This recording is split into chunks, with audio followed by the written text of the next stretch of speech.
Et c'est ça. La hauteur n'est pas la même.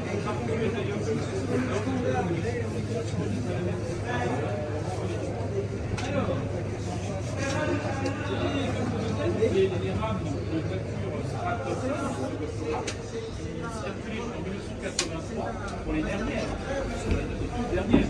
Les 9 du métro, c'est la dernière ligne qui a accueilli ce type de véhicule. Et là, la voiture dans laquelle on est, elle a roulé le 16 avril 1983 sur le réseau, sur la ligne pour l'avant-dernier train. L'avant-dernier train, cette voiture était là. Vous voyez, c'est quand même robuste. En sachant que ce véhicule, cette voiture, autant celle d'avant, elle date de 1937, celle-ci, elle date de 1904. Mais il y a un truc. Elle n'a rien à voir avec celle de 1904. Ça date de 1904, mais en fait, il y a eu des modifications assez importantes. Depuis 1904, la voiture porte le numéro 333. Depuis le départ, depuis 1904. Mais en fait, en 1904, elle est plus petite. Ce qui se passait beaucoup à l'époque, c'est que les compagnies de chemin de fer, pour faire des économies, et notamment par rapport aux impôts, qui sont de taxes, quand vous avez un nouveau véhicule, vous avez des taxes à payer. Et là, astuce, c'est le même véhicule que vous allez agrandir, moderniser. Donc régulièrement, il y a eu une sorte de recyclage, on reconditionne le train, on augmente sa superficie, on augmente la superficie de la voiture. Ce qui fait que finalement, ce véhicule date de 1904, remanié à plusieurs reprises, et finalement, réforme en 1983. 1904, 1983. C'est quand même amorti comme affaire. Hein. Voilà.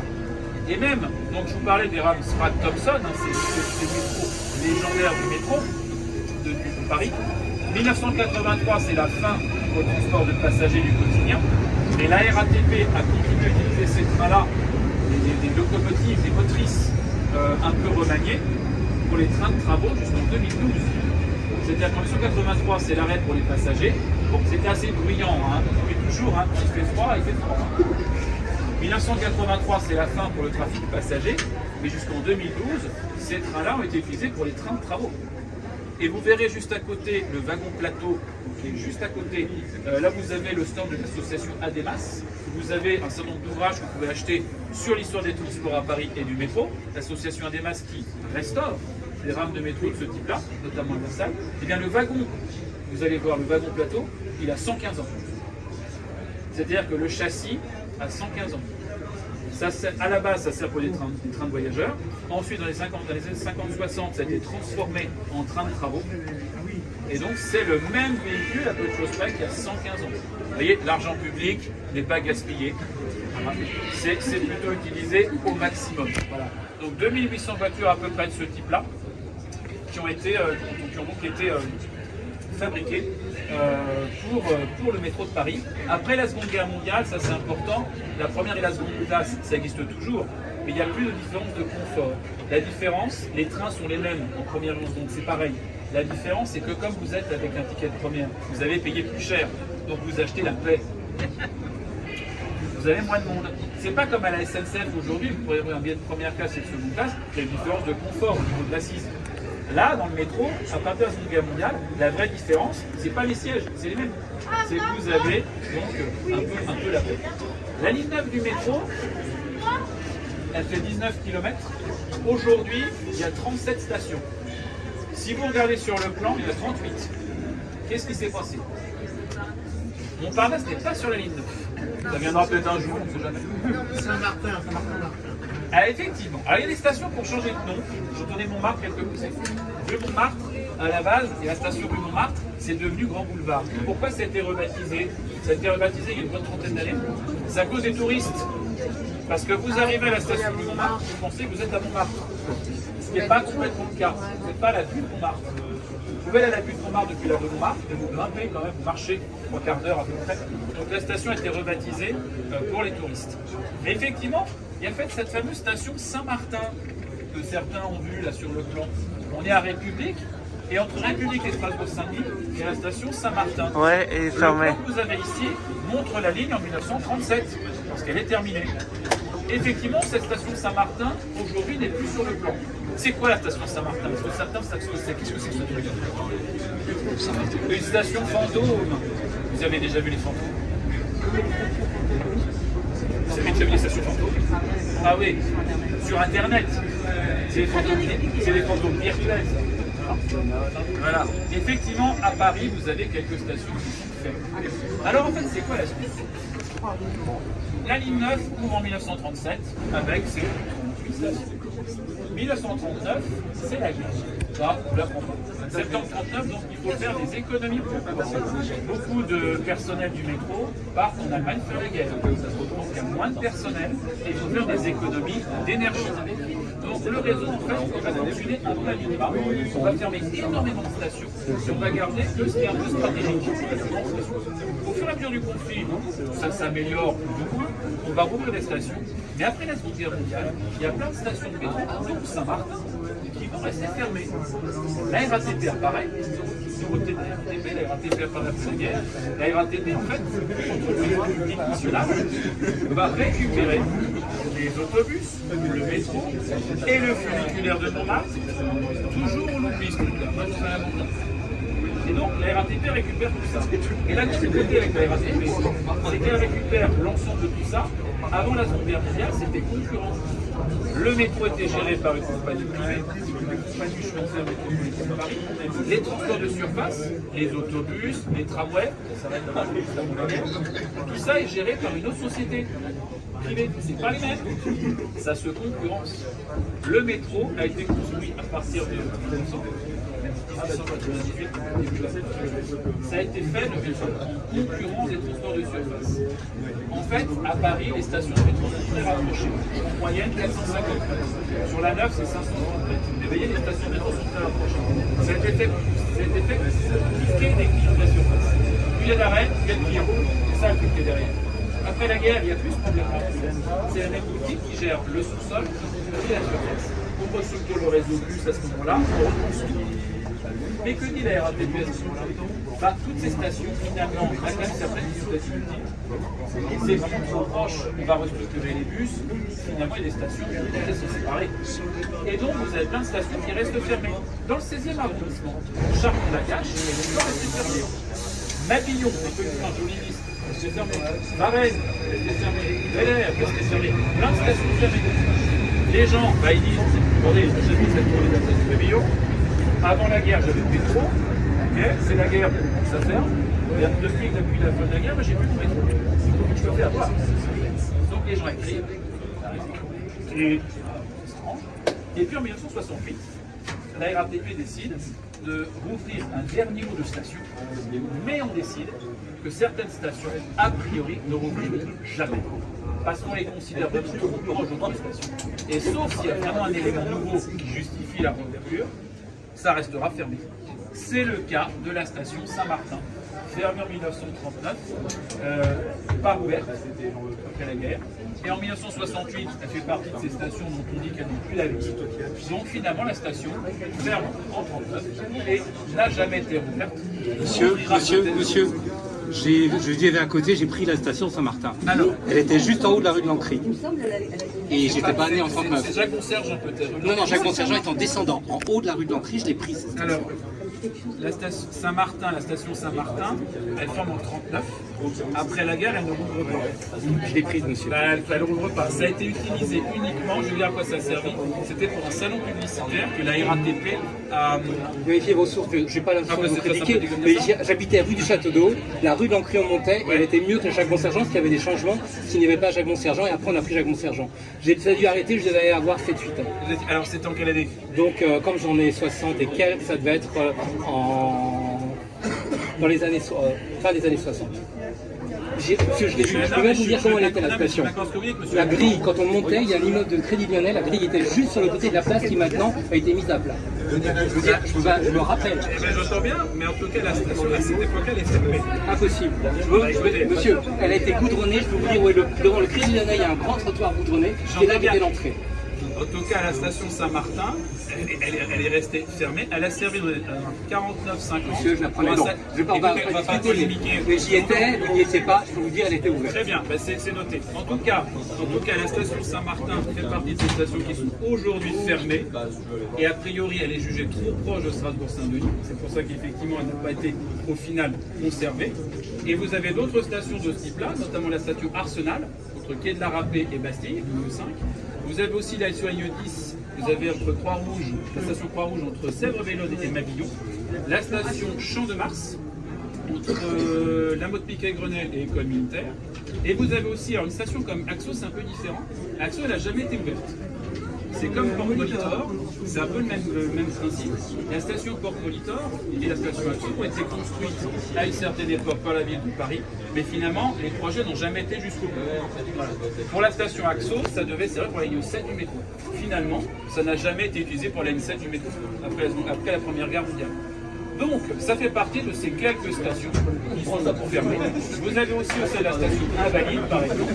Vous avez une troisième station, il y a la 8 et la 13, plus une station qui finalement, elle, n'a jamais été ouverte, qui a été terminée, mais qui était destinée en réalité à un système de ceinture intérieure que la ville de Paris avait imaginé, qui n'a jamais été en service. En fait, l'idée, c'était d'avoir des trains qui passaient de ligne en ligne et qui faisaient une boucle dans Paris, en passant de ligne en ligne.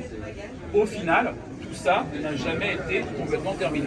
Moralité, la station Invalides, vous avez deux stations Invalides, la 8 et la 13, plus une amorce avec un quai complet qui a été un peu remanié pour mettre des bureaux, et notamment ça, vous voyez là, c'est garé Invalides en règle générale. Donc voilà, donc ça fait partie de ces quelques stations un peu étonnantes du métro. Mais en tout cas, les stations qui sont très très peu. La légende dit qu'il y en a plein partout dans Paris, là, extrêmement. Oui, en fait, après la guerre, il y a plein de stations qui restent fermées, mais les riverains demandent des réouvertures, et petit à petit, il y en a plein qui roulent. En revanche, il y a quelques stations qui restent vraiment fermées, finalement, dans le fond, c'est très très très peu. Chaque réseau de transport dans le monde a ce genre de particularité, très très peu, voilà. À New York, par exemple, il y a une ligne aérienne, c'était de mettre dans le souterrain. Et qu'est-ce qui s'est passé? On a fait les stations de souterrain, mais on n'a pas fait les tunnels entre les stations. Donc vous voyez, c'est sûr que c'est pas très utile. Mais de toute façon, vous avez toujours des problèmes de crise économique, des problèmes de guerre, des problèmes tout simplement de centres d'activité qui évoluent. Dans certains cas, c'est performant et un petit peu moins après. En tout cas, bientôt, vous aurez d'autres lignes nouvelles. Ça, c'est 15, 16, 17 et 18. Ça, c'est le Grand Paris Express. Ça, c'est plus tard. La première ouverture, c'est dans pas très longtemps, c'est fin 2025. Et ce sera Bruxelles.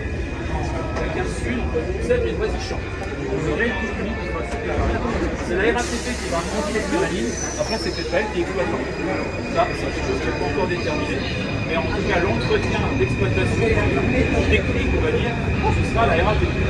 N'hésitez pas à vous rendre juste à côté, sur le stand de l'association ADEMAS, qui restaure du matériel ancien, des véhicules de ce type-là. Donc 16 voitures qui sont à Versailles, au camp des matelots. Voilà. N'hésitez pas à vous rendre juste à côté.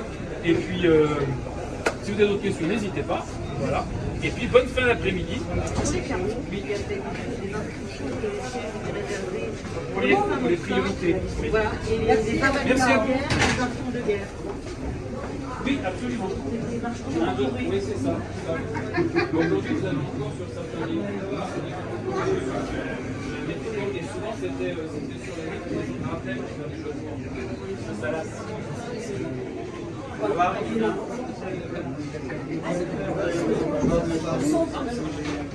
Alors, il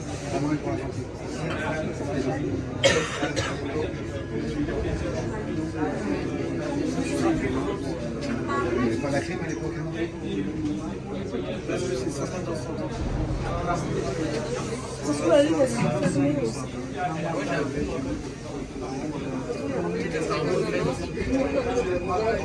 On dira, ouais, non, j'entends, on a baissé le métro là.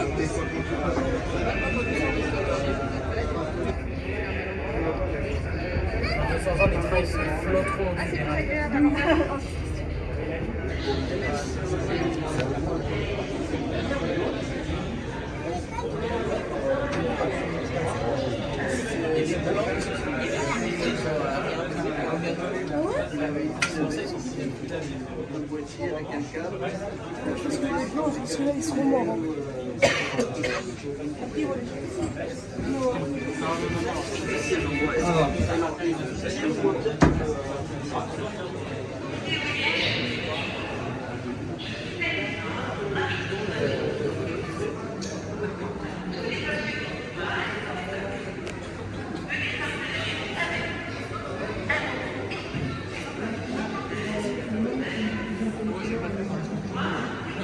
De toute façon, ce qu'on disait que Bonjour. avec David pour faire une pour les noms, c'est comme ça. Voilà, si vous voulez quelque chose, n'hésitez pas. Voilà. Ouais, c'est cher quand même. 12 euros, 15 euros. Il n'y a que celui-ci qui est moins cher. Bah, disons qu'après, c'est les tarifs officiels. Hein. On ne fait pas plus-value, c'est vraiment le tarif éditeur. Ah, ok. Enfin, c'est le tarif grand public, standard. Ah, ok.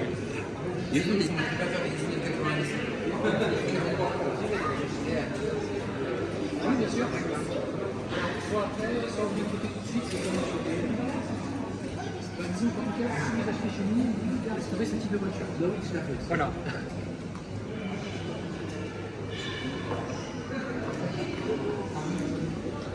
Ouais, t'as combien de pieds pour le week-end?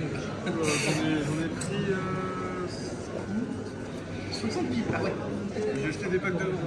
Limite, t'allais prendre des piles rechargeables et un chargeur en fait. En fait, le problème des piles rechargeables, c'est qu'elles sont moins efficaces que d'autres. Ah ouais rechargeables après. D'accord. Donc, le train il tourne à peine 20 minutes et il est déjà mort. Oui, effectivement. C'est pas très rentable finalement. Bon, la prochaine fois, on bricolera un troisième rail vraiment électrifié. Donc... Ouais, ça ferait pas. Ce serait plus pratique que de changer les piles à chaque fois. Bon, c'est bon pour ça? Démonter les façades. En fait, on dirait nos Sprague à Versailles hein, qui sont ouvertes sur les côtés pour mettre un groupe. Un groupe, c'est ça, exactement le Un même. Guillaume. Pareil, t'es sur le train en fait, on ouvre la façade du train, on a un groupe dedans. Exactement, t'as bien vu que les jeunes hommes, ils ont fait la même chose que les bateaux. Celui-là, c'est la première.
On passera par Porte de Saint-Cloud ou par le boulevard également. Parce que la traversée de la Porte de Saint-Cloud.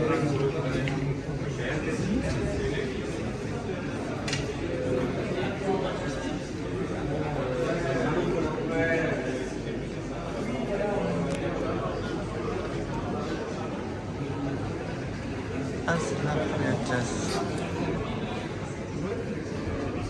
passe par les coulisses. On passe par les coulisses. Je sais pas pourquoi tu as une moitié. Bienvenue en première classe. En singularité, il est préparé, donc vous êtes seul à avoir première classe. Elle était identique, la première classe était identifiée plutôt par la couleur, donc couleur rouge pour la première classe, couleur verte pour la seconde, et ça jusqu'à la fin du SPRAC de 1983. Et la fin de la première classe, donc dans laquelle vous êtes, ça date de 1991 dans le métro. 1er août 91, c'est la fin de la première classe. Ah, c'est mieux que ça. Et parler du RER tout à l'heure, dans le RER B, ou le RER A, ou le C, ou le D, ou le E, ça date de 99. Imaginez bien votre RER B avec la première place. Original. Donc ça a été supprimé pour deux raisons. Un, dans le métro et dans le RER, c'est la même raison.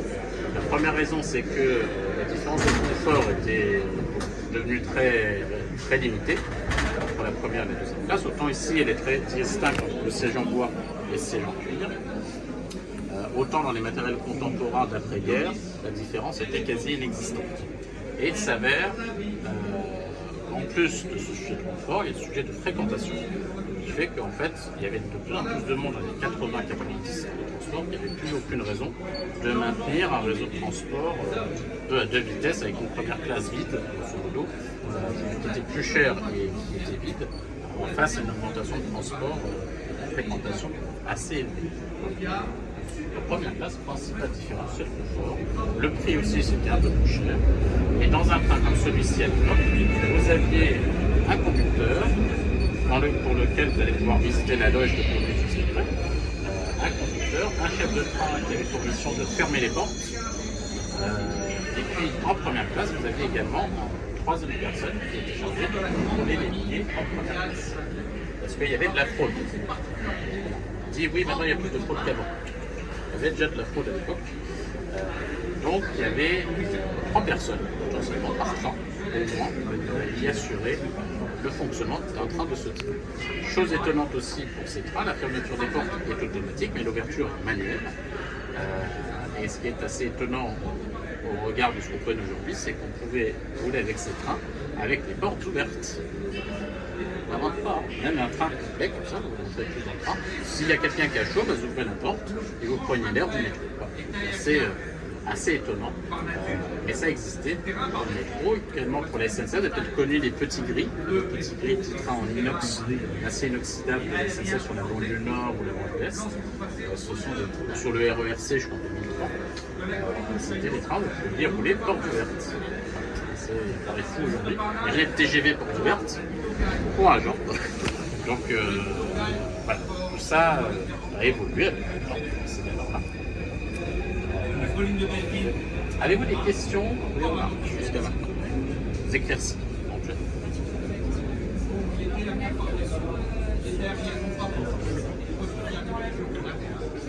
Alstom, c'est le Alstom de Macron. Oui. Oui, alors pour ces trains-là, non, mais vraiment, c'est les voitures que vous avez à l'extérieur qui encadrent ce train, l'extrémité de chaque quai, sont des trains de travaux qui assurent le convoi des trains de travaux, un tracteur plutôt qui assure le convoi des trains de travaux sur le réseau. Ils sont garés pour le relais, c'est Alstom. Bon, alors c'est Alstom avec un H, mais c'est le même Alstom effectivement qu'on connaît aujourd'hui. Alstom, c'est une vieille entreprise qui construit des trains depuis longtemps. Il y a eu Fiat aussi, il y a des voitures qui aussi construit des trains. Hitachi aussi, qui construit des trains. Oui, Alstom historiquement c'est Alsace Thomson, d'où le H d'Alstom. Ensuite, quand ça a fusionné, ça s'appelait Alstom avec un H, c'est Alstom sans H. Et avant, il y avait Bombardier, depuis maintenant, il y a Alstom. Bombardier. Pour le ferroviaire. Oui, c'est bien Alstom, et donc c'est des trains qui circulent la nuit. Si vous habitez sur la ligne 7, entre Port de la Villette et Gare de l'Est Opéra, le soir, à partir de 21h, vous voyez ces trains qui passent avec des choses assez mystérieuses. Parfois, c'est des machines Selecta, parfois, c'est des escalators. Il y a des choses assez étonnantes qui passent là-dessus, des rails, pour faire des travaux la nuit. Parce que le métro, s'il est fermé la nuit, c'est pour faire des travaux. Alors, vous allez me dire, oui, à New York, c'est ouvert. À New York, c'est des stations plutôt larges comme celle de la porte de Saint-Cloud. Vous avez plusieurs voies avec des trains directs, autobus, etc. Alors qu'à Paris, il n'y en a pas ce luxe-là. Donc, il faut bien faire des travaux à un moment donné. Je vous propose d'aller dans la voiture de seconde classe, qui est classée monument historique, et qui a été restaurée en 2000 pour le centenaire de Saint-Cloud.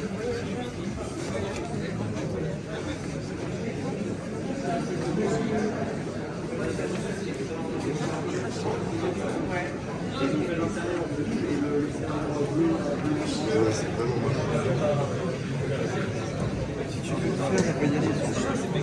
Ah,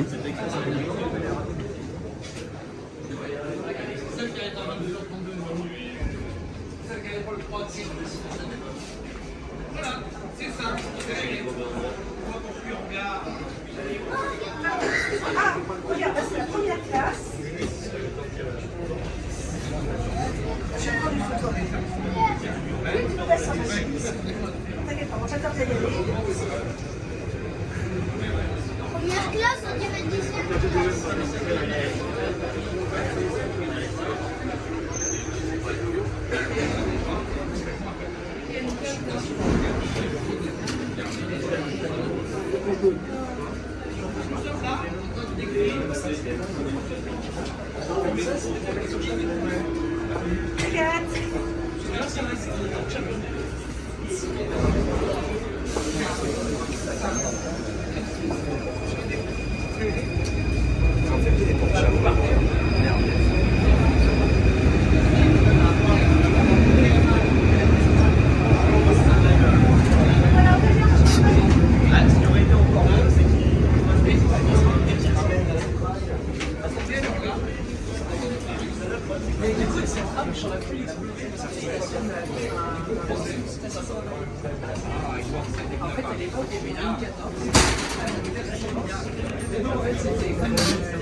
Donc on imagine la ligne 9, non pas de mais comme deux embranchements.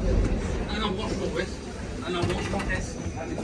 L'embranchement ouest est mis en service en 1925 entre Marcos, Excellence et Trocadéro, et très rapidement, en 1928, est réalisé en 1945.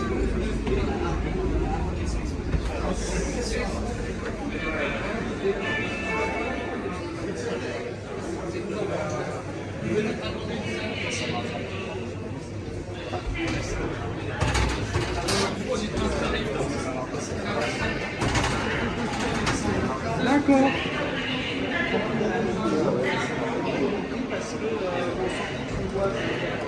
Ceinture à l'arbre.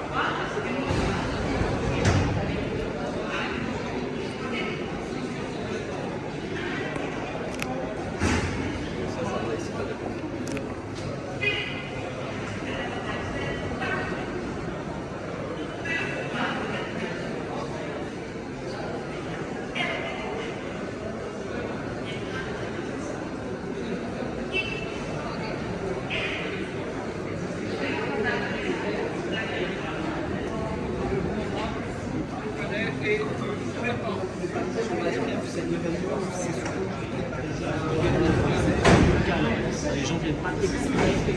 C'est ça. Moi, j'ai halluciné. Du coup, on proposait le milieu de météo. Donc, c'était le jour X, on attire un peu comme si les passionnés météo avaient leur distribution paru. Donc, j'ai partagé la journée en plusieurs sessions. Donc, moi, j'ai essayé de regrouper sur 3 thèmes, tu vois, genre plusieurs météo. Je sais pas. Vous avez des idées après,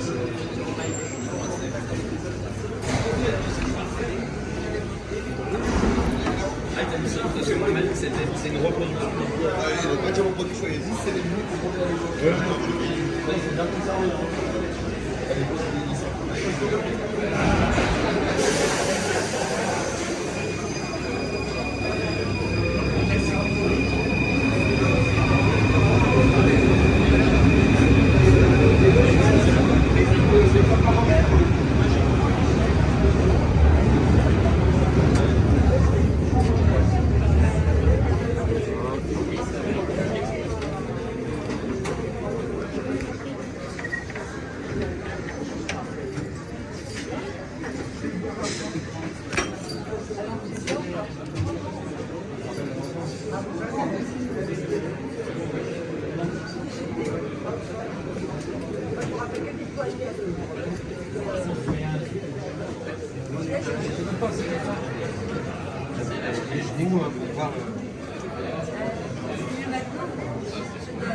Comment? C'est pareil. Chacun son effort.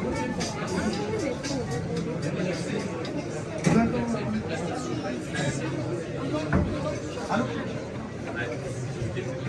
C'est bon, par contre.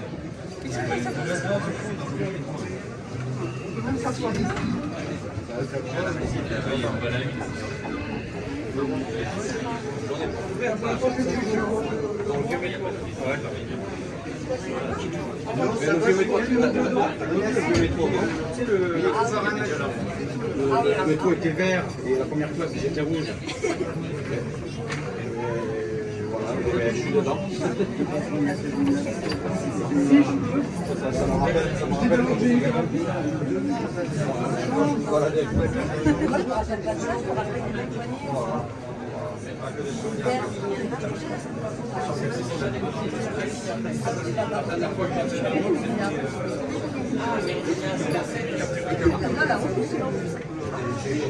Bon, là, j'attends d'aller à la cabine de conduite, mais là, ça va être compliqué. Les gars, tout monte.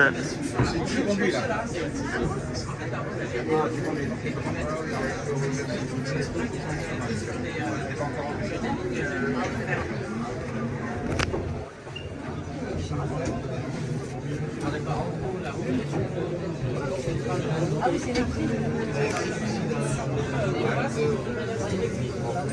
Ah, il y a des roues et des rails.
Ah, il donne carrément ton nom et tout. Carrément.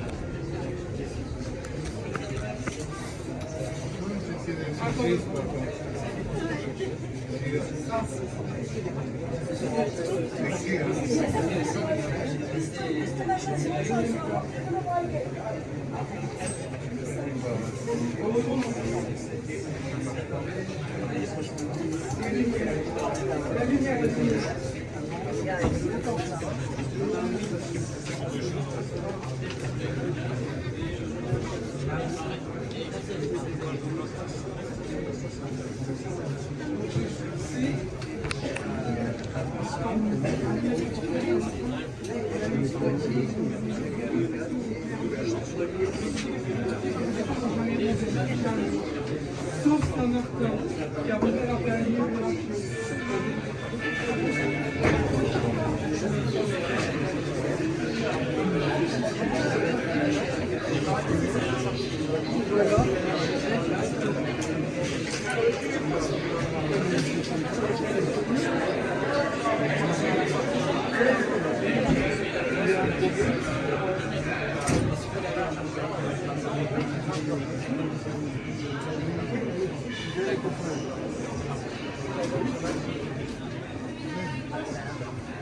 Tu peux même pas, c'est chacun son tour. D'accord? Tu attends.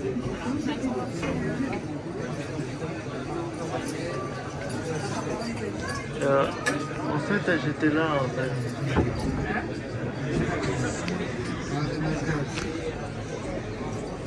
Il y a même ce bouillon, il est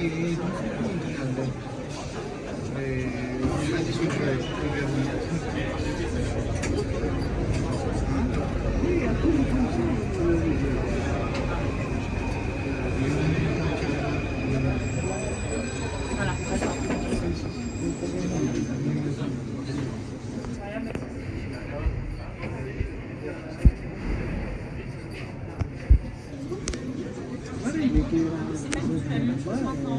On garde là pour essayer de comparer. On essaiera d'aller comparer en regardant là-bas.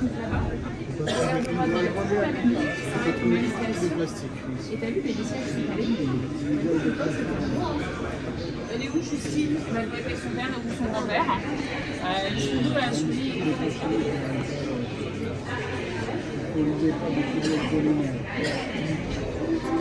Attendez, si chacun son tour. Alors, il y avait première classe et deuxième classe. Alors ça c'est première classe et ça c'est deuxième classe. Merci maman. Voilà.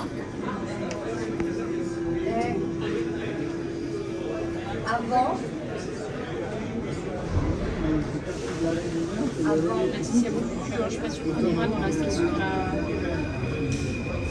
la cabine 18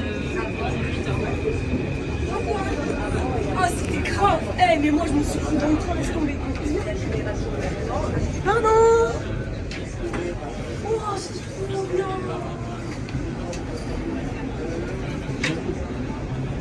Baptiste. C'est une petite chance pour que vous ayez regardé. Je sais pas quoi que ce sera le prochain. Il n'y a pas assez de place. Hein, ou alors si tu te dis, je sais pas. On va rester là, ce sera la prochaine. C'est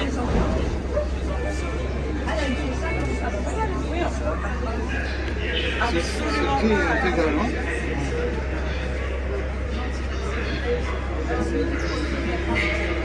C'est différent du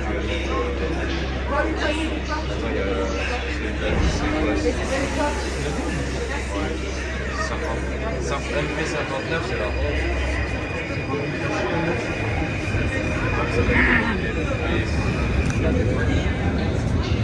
Baptiste?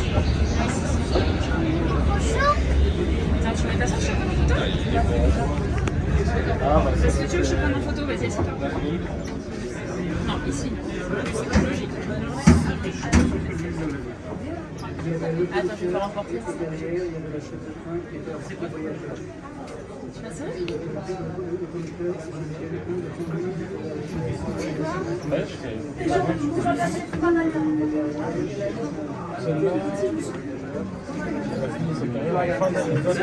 peux me glisser, maman? Comment? Tu peux me glisser, maman? Comment? Elle dit que je suis là pour me glisser. Non, on va attendre. On va tourner largement la place. On voit Pascal, il faut qu'elle montre à Elias. Mon copain Elias. Bon, t'aurais regretté de pas être venu. Hein, c'était une bonne idée, non? Ouais, mais quand il bouge, je crois que ça va. Je sais pas.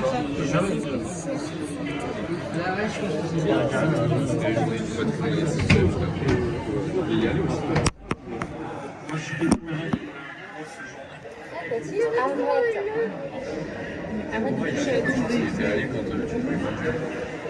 tu restes là pour pas perdre la place? Je reste là, je vais juste prendre une photo. Je reste là. Je reste là. Je crois qu'il avait fait pour les sortir du TGV.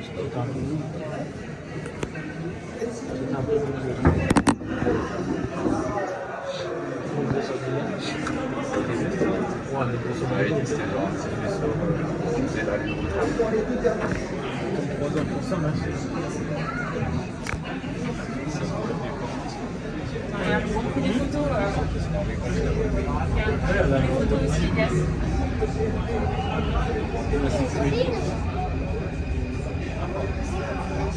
Ils sont rentrés. Tu vas pouvoir rentrer à la prochaine. Cette cabine. Bon, ça, c'est du jeu. Arrête. C'est mon téléphone.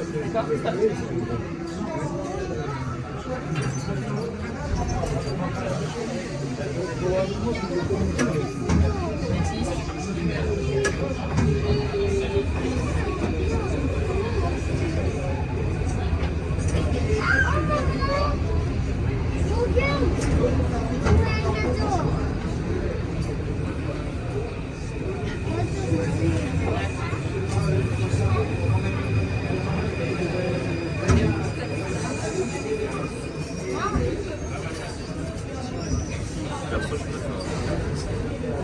Il y a aussi sûr que ça n'a rien à voir. Ah, il y a aussi.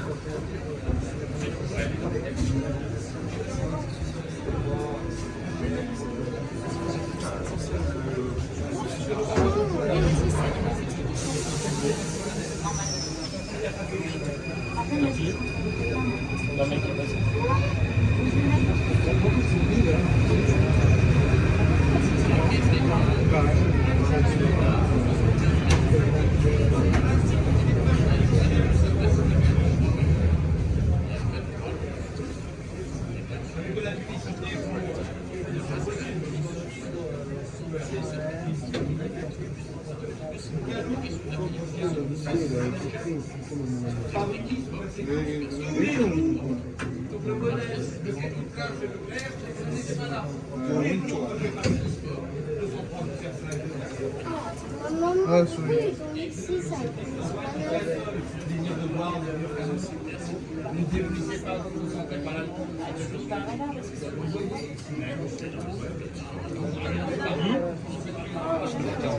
On a les mêmes, tu vois, on les prend mais c'est le jeu.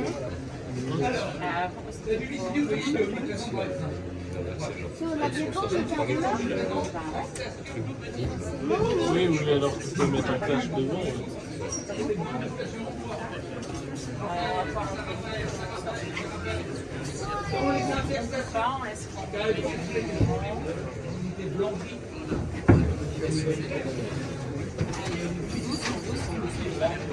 Là, il était là. Je pense qu'il y aura de la place pour toi. Regarde, tu vas aller à côté du monsieur. Bonsoir. Bon, attends. Baptiste, tu vas passer, je vais te laisser passer parce que... Avancer, voilà. Tiens, regarde, t'as largement la place de te mettre là. Voilà. Voilà, je reste là, moi. Je reste là. Voilà.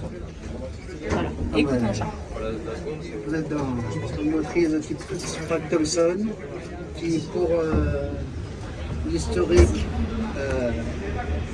c'est la série définitive que vous voyez aujourd'hui. C'est une reconstruction de matériel datant de 1903. Parce qu'à la base, certaines parties, notamment l'extérieur de l'âge de conduite, date de 1903. Et tout le reste a été retransformé une première fois en 1930 et après en 1937 pour avoir la forme qu'elle a à l'heure actuelle. Et le nom a été donné Sprague Thompson, du nom des ingénieurs qui ont inventé le système de traction et de freinage, qui était commun après à tous les types de trains, que ce soit au niveau bien métro qu'à la SNCF. Ces ingénieurs qui ont révolutionné le monde du transport en inventant un système qui était fiable pour la sécurité, pour la traction et le freinage. C'était un freinage pneumatique. Oui. Avec un frein, d'un côté un frein à air pour freiner, et de l'autre côté pour la traction. Un manipulateur de traction pour envoyer la puissance dans le moteur pour pouvoir avancer. Mais comment ça a sectionné quand on a fait les portes? Ça sectionne, comment on a actionné en fait? Ah ben à l'époque, c'était le chef de train qui avait les boutons que vous voyez à la première porte, qui s'occupait de la fermeture et de l'ouverture des portes. Ah, d'accord. Et il donnait, en appuyant sur un des deux boutons, il donnait le signal que vous entendez encore maintenant dans les trains et dans le métro. La ça voulait dire que toutes les portes étaient fermées, que le conducteur pouvait démarrer. Puisqu'à l'époque, pour annoncer la fermeture, il n'y avait pas le vibreur qu'on entend maintenant. Il y avait juste, à la fin, une fois que les portes étaient fermées, le monocoup qui disait au conducteur qu'il pouvait mettre en marche. Et après, c'était de la conduite assez sommaire, parce qu'il y avait juste ce qui dénonçait la conduite d'équilibre, la conduite de frein, pour justement qu'ils voient au niveau de la sécurité qu'il y ait toujours de l'air pour freiner. Il n'y avait pas de compteur de vitesse à l'époque. Ils y allaient au contrôle des traverses. Ils savaient juger à quelle vitesse ils lançaient le frein. Ils jouaient justement des fois avec la voie pour justement soit être en neutre ou pour aussi éviter la consommation de courant. Il y avait certaines lignes, ils avaient des primes de consommation de courant. Pour justement, ils arrivaient à l'époque, ils connaissaient leur frein, ils savaient gérer l'utilisation du matériel, voilà. Justement, il y avait l'essai qui est prévu, c'est pour ça que le manipulateur, si on le lâche, il revient au point de départ. Et si on lâche ça, les deux en même temps, le train il s'arrête. C'est déjà le premier système, ce qu'on a dit l'homme mort. Justement, pour faire un défaut, si il est à fond en parallèle en traction maximum, sur le temps, s'il n'a plus de réaction, il va revenir au point de départ et le train va s'arrêter. C'est une sécurité qui date depuis un certain moment. J'étais étonné de voir des pièces nues. Oui, à l'époque, bon, la sécurité était quand même sommaire parce qu'il y avait les fusils de traction qui sont là. Vous avez derrière les couteaux de traction, c'est l'ancêtre des disjoncteurs. Oui, il n'y avait pas de relais. À l'époque, il n'y avait pas. Tout était voilà comme ça, sommaire, mais bon. Ça... Ils le font ganter. Comment? À l'époque, non, il n'y avait pas forcément de gants. Il y avait des protections. Il avait le conducteur avait une casquette qui était en cuir. Et apparemment, il pouvait s'en servir si ça faisait un arc, justement pour se protéger. Ouais. Donc le niveau de la habilitation était beaucoup plus fort. À l'époque, oui, il y avait tout était en haute tension, donc il fallait quand même faire attention quand il conduisait. Ouais. On ne mettait pas n'importe qui. Il y avait quand même, la formation est assez longue quand même pour pouvoir conduire un métro. Les avions modernes, c'est ça, malgré les commentaires, il y a des choses, on les connaît. Ah oui. Qui va à l'arrière de la voiture et exciter une bobine sur laquelle repose un plateau. On mettait le centre. Le plateau est attiré par la voiture. voiture. Il va mettre en communication le à l'époque, là, tout était vraiment mécanique, il n'y avait pas grand-chose d'électronique. Et l'essuie-glace marche encore? Et oui, il était manuel à l'époque. Ah, pas mal. Ah. Cette fenêtre, elle sert à quoi là? Comment? C'était pour avoir une fenêtre. En cas de forte chaleur, il pouvait ouvrir la fenêtre. Et puis sinon, cette porte, elle servait pour certaines manœuvres. J'avais pas bien entendu pour ça. J'avais pas bien entendu pour ça. Là, c'était le sifflet. C'est le sifflet. On pourrait se mettre nu ici, mais c'est défendu. On le fait pas. Voilà. Et sinon, ici, avant, il y avait un boîtier avec un téléphone à manivelle jusqu'à les années 70 qui branchait sur un des côtés du tunnel. Il y avait on voit ils branchaient là-dessus parce qu'avant 70, il n'y avait pas ce système de téléphone haute fréquence qui a été inventé à partir des années 70 avec l'apparition des postes de commande centralisés.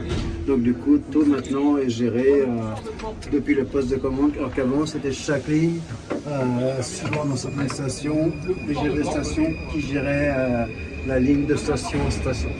Donc la rédiligence, ça fait comment? La rédiligence. Ah non, ça c'était pour mettons, pour mettre sous tension, il y a ce qu'on appelle les couteaux de traction électrique. Et pour l'arrêt d'urgence, sinon c'était avec cette poignée qui mettait à fond pour, voilà, pour avoir un freinage d'urgence. Et ça, c'est quoi ça? C'est le frein, c'est une voiture. Et ici, la commande qui est là, c'est la commande pour les sablières. Ça envoyer du sable, mettons qu'une situation sur ligne aérienne, partant de pluie ou de neige, ben, ça aidait le train à pouvoir s'arrêter. Eh oui.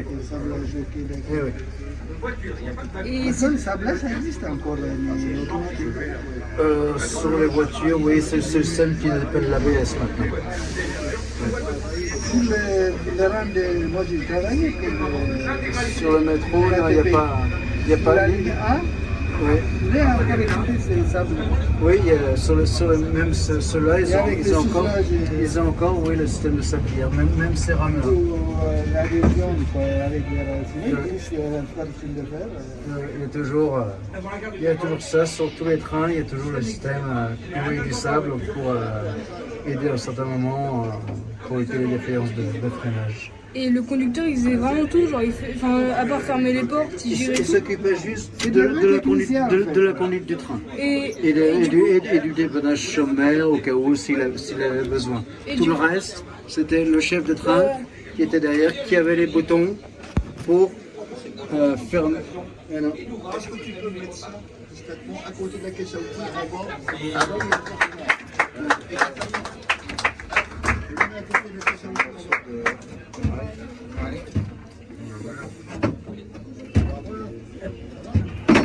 C'est bon. Et avant les MP51, c'était juste, c'était genre le conducteur, les deux conducteurs faisaient vraiment tout. À l'époque, il y avait juste le conducteur qui était dans sa loge et le chef de train ils étaient toujours deux par train. Et il n'y avait rien d'automatique, ils faisaient tout. Non, tout était manuel. C'était des techniciens. Et les MP51, on gérait juste la vitesse et les portes se fermaient tout seuls. Après, il avait tout à portée de main, il pouvait faire tout seul. Mais c'est vrai que le train avançait tout seul, par exemple, s'arrêtait aux stations tout seul. Etc. Non, il n'y avait pas encore le pilotage automatique. Il a été inventé à partir de 1951, le pilotage automatique pour le métro. Oui, voilà, le MP51. Voilà, avec le prototype sur pneu. Les portes, pendant qu'il roule, il n'était pas bloqué. Il s'ouvrait carrément. Sur ce type de matériel-là, voilà, les portes pouvaient... Moi, j'ai connu ça. Et les SPRAC étaient tous sur les lignes de métro? Oui, à l'époque, les gens étaient disciplinés, oui. Au niveau de la signalisation, il y avait une signalisation pour les conducteurs ou ils suivaient simplement la rame de devant à une distance raisonnable? Il y avait la même signalisation qu'à l'heure actuelle. Les signaux rouges ou verts, oui. D'accord. Beaucoup de fonctionnalités déjà qui ont été faites, ce qu'on se servait à l'époque. Et encore maintenant, depuis les années 50, ils ont doublé la sécurité puisque ça arrive à un certain moment, quand un train arrive devant un signal au rouge, ben celui de derrière, il est également au rouge. C'est une sécurité. S'il venait à franchir le premier, il sait que le deuxième sera rouge.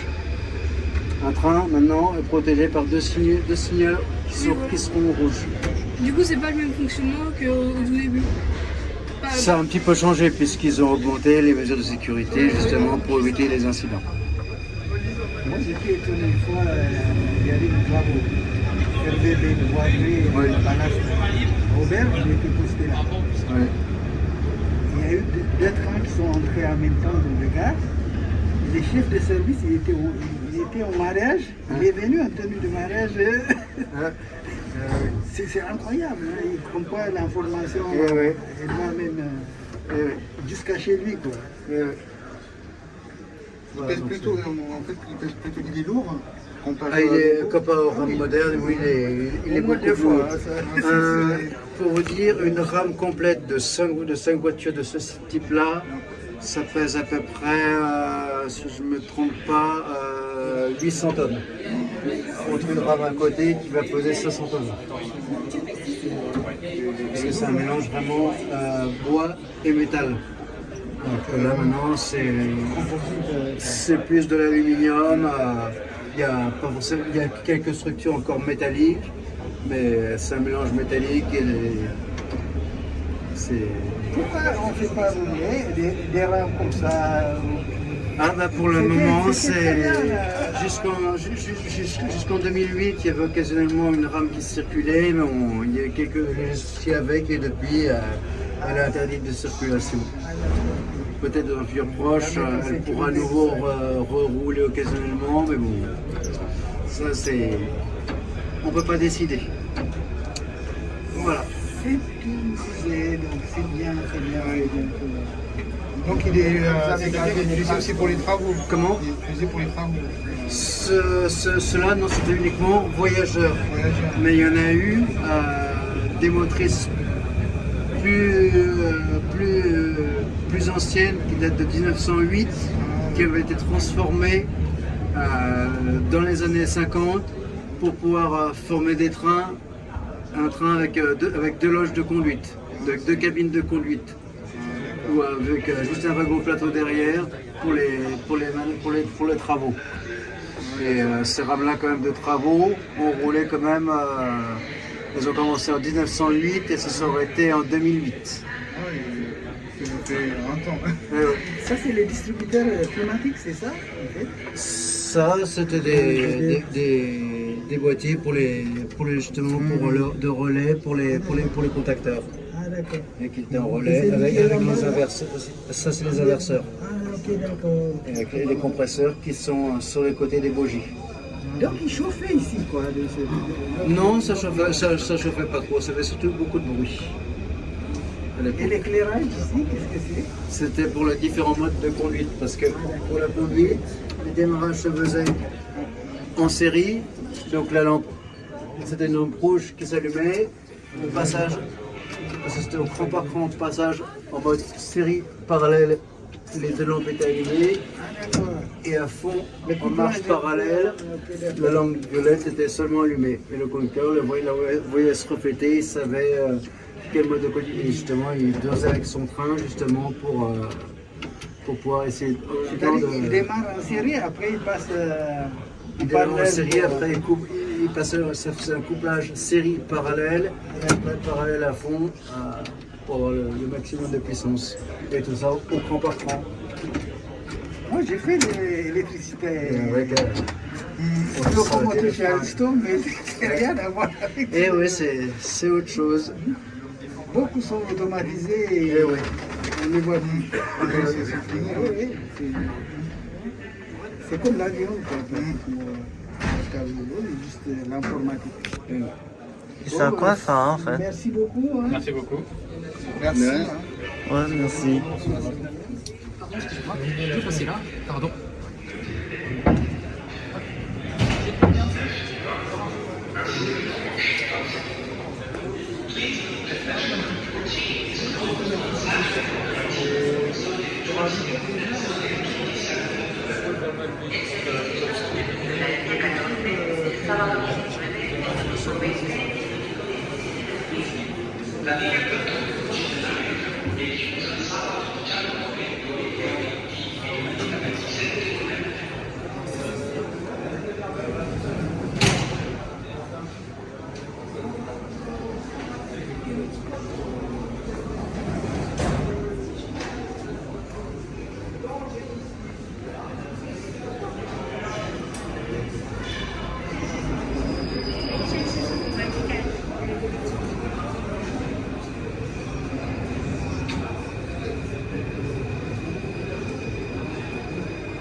Qui était construit par la ville, pour la ville, dans la ville. Et on va dire, en 1924, le métro il va sortir des limites de la ville et on va donc le prolonger en banlieue.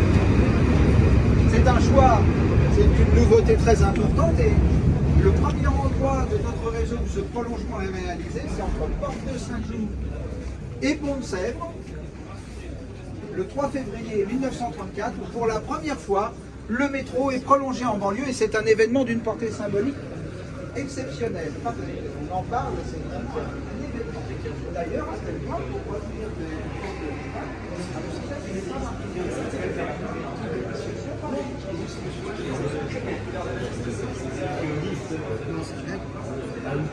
En même temps, avec les problèmes qu'il y a eu.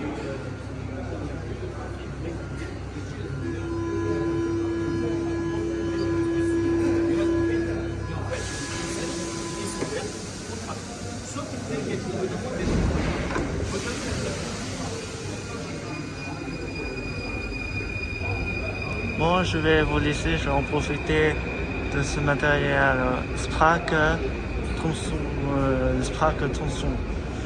Je vais vous laisser. Et c'est aussi la fin de cette vidéo. J'espère qu'il vous aura plu. Aujourd'hui c'est l'anniversaire de la ligne 9. Voilà. Bon, voilà. 100 ans de circulation sur la ligne 9. Donc je vais vous laisser. Voilà. Et ça c'est pas le sprint tronçon. C'est sûr c'est le sprint tronçon. Ça c'est ça je sais pas comment ça s'appelle. Si vous savez ça s'appelle comment ça, dites-moi dans les commentaires. Voilà. Et ça c'est le sprint tronçon. Voilà. Je vais vous laisser. Vous voulez chasser par là?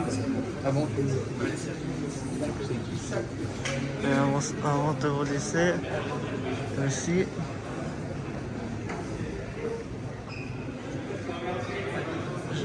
voilà.